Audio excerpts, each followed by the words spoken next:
হয়। এই মালিক চাচা কিন্তু দল ছেড়ে যায় না, এই যে কথাটা বলছে 5 দিনের জন্য যায় না, এই জন্য তাকে কংগ্রাচুলেশন জানাই। এরকম অনেকেই দল ছেড়ে যায় না, আবার অনেকে আমাদের দলে চলে গেছে। যেমন চাকা মিয়া রিয়া দ্বারা বিএনপি নির্বাচন করছে, এছাড়া ওই যারা যারা ছিল সেলিম মামুন, তারপরে আমি দেখছি মানিক ফকির, এরা আমার সাথে ছিল বিএনপি নির্বাচন, এরকম অনেক নেতৃবৃন্দ ছিল।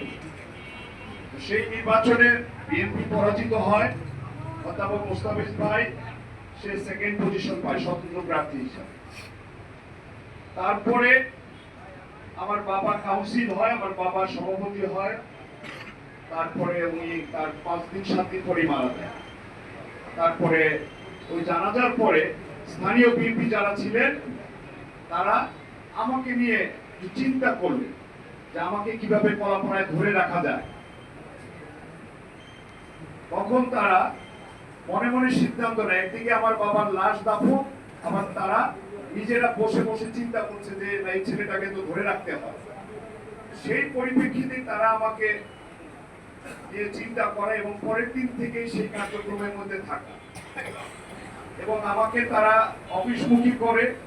আমি আসলে ওই শোকের সময় আমাকে ডাইভার্ট করে ফেলছে, আমি আসলে শোকের মধ্যে থাকতে পারি না, আমাকে পলিটিক্যালি তারা ইনভলভ করে। তাহলে তো আমার এই পলিটিক্সে আসার কথা না, কলাপাড়ার পলিটিক্স, আমাকে ঢাকায় থাকা বা বিদেশে আমি কোথাও থাকতাম। তারপর থেকে তারা বিভিন্ন ভাবে চেষ্টা করছে আলতাফ চৌধুরীর সাথে যোগাযোগ করে যে আমাকে কিভাবে সভাপতি বানানো যায়। তো তারা স্থানীয়ভাবে আমাকে ভারপ্রাপ্ত প্রস্তাবিত সভাপতি হিসেবে আমাকে দিয়ে 1 বছর কাজ চালায়। এর মধ্যে আমি কৃতজ্ঞ, আপনারা অনেকেই জানেন না, তখন এই যে আমার চাচা শ্রদ্ধেয় হাজী সাহেব, সে তখন পৌর মেয়র, তার 9 জন কমিশনার সহ সে আলতাফ চৌধুরী কিন্তু একটা রিকমেন্ডেশন করে। এখানে তখন স্থানীয় যে চেয়ারম্যান অ্যাসোসিয়েশন ছিল খালিকুজ্জামান চেয়ারম্যান, উনি ছিল সভাপতি, আর চাকামিয়ার মতলে ভাইস সেক্রেটারি, ওনারাও একটা রেজুলেশন করে পাঠায়। তারপরে হিন্দু বৌদ্ধ খ্রিস্টান হিউম্যান স্যার ছিল, উনি পাঠায়, জামাত পাঠায়, পল্টু ভাইরা ছিল, মানে 4 দলের ভিতরে সবাই রেকমেন্ডেশনে, এবং স্থানীয় যে প্রেসিডেন্ট সেক্রেটারি ছিল ইউনিয়নের এবং স্থানীয় যে মুরব্বীরা ছিল সবাই রেকমেন্ডেশনে 1.5 বছর পরে আলতাফ চৌধুরী একটা কনভেনিং কমিটি দেয়, আমাদেরকে পটুয়াখালীতে ডেকে প্রায় আমাদের সাথে রাত 2টা পর্যন্ত মিটিং করে। সকালবেলা উনি কমিটি দিয়ে উনি চলে যায়। সেই কমিটির পরে আমি আমার কার্যক্রম কিছুদিন চালিয়েছি। সেখানে আওয়ামী লীগের এমপি ছিলেন মাহমুদ রহমান তালুকদার, তার সাথে যুক্ত করে আমাদের যে এলজিএডির কাজ, কাবিখার কাজ, এগুলো দলমত নির্বিশেষে আমি সবার মধ্যে কিন্তু ডিস্ট্রিবিউট করার সেই মানসিকতা রেখেছি। আমি আকাশ গাছিকেও একটা কাজ দিছিলাম, তখনও তো সে মোস্তাফিজ ভাই পার্টি করে, ফুলওয়ারি, ওদেরকেও কাজ দিচ্ছি। আমি বাদ দিই, মোটামুটি দলের ছেলে পেলে সবাইকে যেভাবে প্রোভাইড করা দরকার আমার হাতের সময়ের মধ্যে যেগুলো ছিল সবাই মধ্যে আমি দেওয়ার চেষ্টা করেছি। তারপরে তো মোশাররফ ভাই আসলেন কমিটি নিয়ে, তারপরে সামনে একটা পৌর নির্বাচন আসলো। তখন আমি চিন্তা করলাম ছোট একটা নির্বাচন আমার জন্য বড়, যেহেতু আমি রাজনীতিতে নতুন, তখন আমার ইচ্ছা জাগলো যে আমি পৌর নির্বাচনটা করি।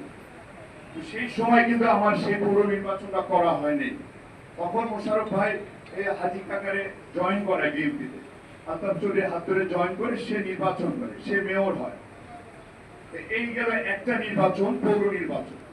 পরবর্তীতে যখন বিএনপি নির্বাচনে গেল 111 আসলো, তারপরে মোশাররফ ভাই নির্বাচন করলো, আমি গেছিলাম মাকে নিয়ে হজে। ওই ফাঁকে আমার ইচ্ছা জাগলো যে আমি তো উপজেলা করি, মোশাররফ ভাই ইলেকশন করবে, আমি উপজেলা করি। কিন্তু আমি দুর্ভাগ্য, আমি সেই সময় এই উপজেলা কিন্তু করতে পারিনি। সেই সময় অধ্যাপক মোস্তাফিজুর রহমানকে, সে কিন্তু বহিষ্কৃত নেতা, তাকে ডেকে উপজেলা ইলেকশন করানো হয় এবং আমাদের এই বিএনপি নেতারাই তাকে কিন্তু উপজেলা চেয়ারম্যান বানিয়েছিলেন। তাহলে আমি 2টা নির্বাচন করতেছিলাম, একটা পৌর আমার বয়সের সময়, তারপরে চেয়েছিলাম উপজেলা। 2টা নির্বাচনে আমি কোনো কারণেই হোক, আমি এটা অ্যানালিসিস করছি যে কেন আমি বারবার হোঁচট খাচ্ছি বা কেন আমাকে আসতে দেওয়া হচ্ছে না। তারপরে মনে সান্ত্বনা নিয়ে আমি কিন্তু দলের সাথে আছি, দলের সাথে কখনো কিন্তু বেইমানি করিনি। যখন মোস্তাফিজ ভাইকে দেওয়া হয় তার বহিষ্কারের সূত্র করে আমি একটা শর্ত দিয়েছিলাম যে মোস্তাফিজ ভাই যদি বহিষ্কারে সূত্র হয় দলে আসতে পারে, তাহলে আমি আমার উপজেলা চেয়ারম্যান প্রত্যাহার করেছি। তারপরে তিনি আমি করেছি।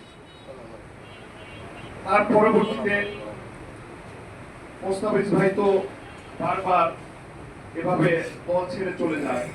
আমি যে এই যে বর্ধিত সভায়, ছোট করে বলি, বর্ধিত সভায় যে আমি একটা প্রস্তাব রাখলাম, আপনাদের কেমন লাগছে আমি জানি না।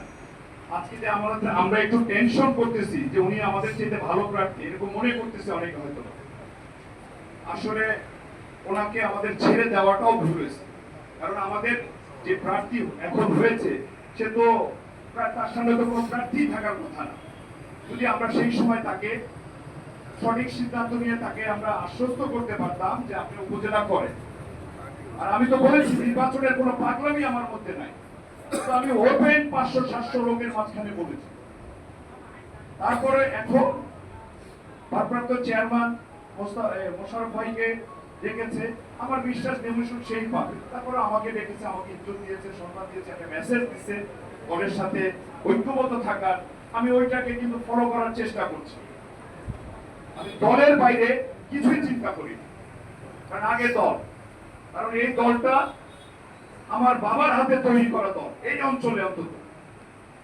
তো এই দলের সাথে আমি আমার এমন কোন চাওয়া পাওয়া নাই। একটু বসতে দেন, গ্রুপে একটু বসতে দেন,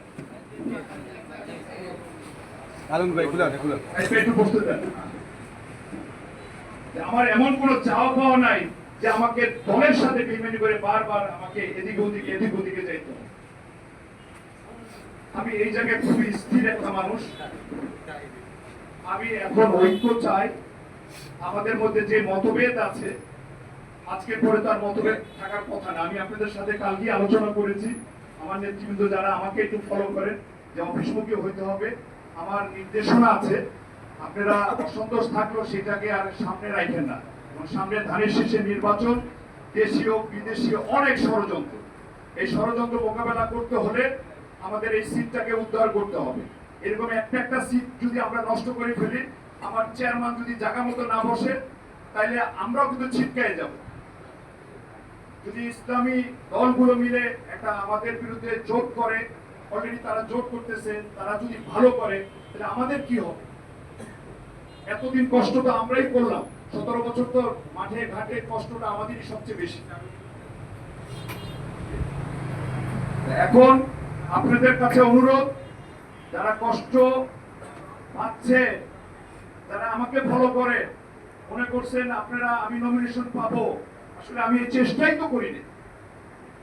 আমাকে ডেকে চেয়ারম্যান যেভাবে আমাদেরকে একটা সমন্বয়ের কথা বলেছে, তিনি যে অশ্রুসিক্ত নয়নে বারবার বলছেন ঐক্য ঐক্য, এই ঐক্যটাকে যদি আমরা ফলো না করি, তাহলে কিন্তু আমাদের জন্য কঠিন বিপদ সামনে। আপনারা কি ঐক্য চান না? ইনশাআল্লাহ। ধন্যবাদ আপনাদেরকে, খুব ভালো লাগলো আপনারা ঐক্য চান।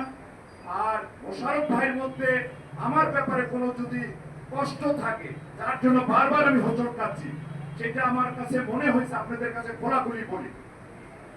মোশাররফ ভাই বড় ভাই আফজাল ভাই একবার চেয়ারম্যান ইলেকশন করতে চেয়েছিলেন, তখন আমি কনভেনার, তখন সে আমাদের দলে জয়েন্টও করে না। তখন ওই যে পরিবারে আমরা নমিনেশন দিয়েছিলাম, আমরা তার বাইরে চিন্তা করতে পারি। সেইখান থেকে যদি আপনার কোনো রাগ ক্ষোভ এখনো থাকে, আমার মানে কি বলবো, খোলা মনে আমি বললাম, সে রাগ ক্ষোভ বাদ দিয়ে আমাদেরকে কাছে টেনে রাজনীতি করেন।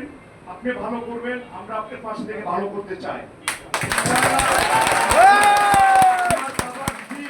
এরপরে কেউ এখানে এমপি হয় না, আপনাকে আমরা এমপি বানিয়ে তারেক রহমানকে দেখাতে চাই যে ইনশাআল্লাহ এমপি ছাড়াও অনেক জায়গা আছে আমাদেরকে প্রোভাইড করা। তারেক রহমান সে আশ্বাস দিয়েছেন, আমরা অনেক জায়গায় যেতে পারবো, অনেক কিছু করতে পারবো ইনশাআল্লাহ। ভালো থাকেন, সুস্থ থাকেন, কেউ মুনাফিকি করবেন না। আমার একটা রিকোয়েস্ট, ধানের শীষ আর কোনো কিছু থাকবে না মনের মধ্যে।